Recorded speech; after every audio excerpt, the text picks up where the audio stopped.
Sudden plan করে কক্সবাজার চলে গিয়েছিলাম। কক্সবাজার পৌঁছে সমুদ্রের পাড়ে চলে যাই। সাথে কোন হোটেলে আমরা এবার স্টে করেছিলাম সবকিছু নিয়েই থাকছে এই blog. Welcome back to Cox's Bazar day 1 part 1 blog. আমরা বাসা থেকে বের হই রাতের 3টার দিকে।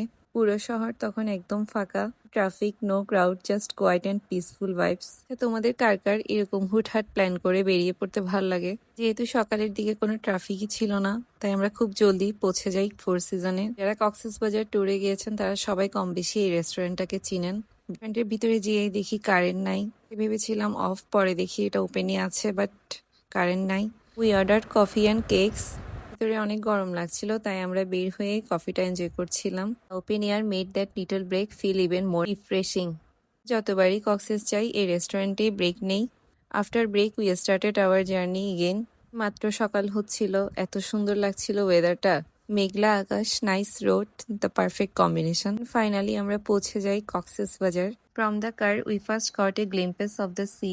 That moment felt truly special. পর আমরা গাড়ি পার্ক করে সরাসরি চলে যাই সমুদ্রের পাড়ে। Just look at the view, কি সুন্দর লাগছে। তারপর সাইমনের সামনে এরকম একটা দোলনা ছিল, এখানে আমি কিছুক্ষণ বসে রিল্যাক্স করছিলাম। তারপর এখান থেকে আমরা চলে যাই আমাদের হোটেলের দিকে। আমরা এবার স্টে করেছিলাম সাইমন হেরিটেজে। জায়গাটা খুবই সুন্দর অ্যান্ড অ্যাস্থেটিক ছিল। খুব সুন্দর করে তারা তাদের গেস্টদেরকে ওয়েলকাম করে। আমি ভিতরে গিয়েই তাদের লবিতে একটু হাঁটাহাঁটি করছিলাম। বেশ বড় একটা লবি ছিল। যেহেতু আমাদের চেক ইন ছিল দুপুর 2টায়, তাই আমাদের এখানেই ওয়েট করতে হবে। তাই আমরা এখানে ওয়েট করছিলাম। আমাদেরকে রিসেপশন থেকে বলা হয় যদি রুম রেডি থাকে তাহলে দিয়ে দেওয়া হবে।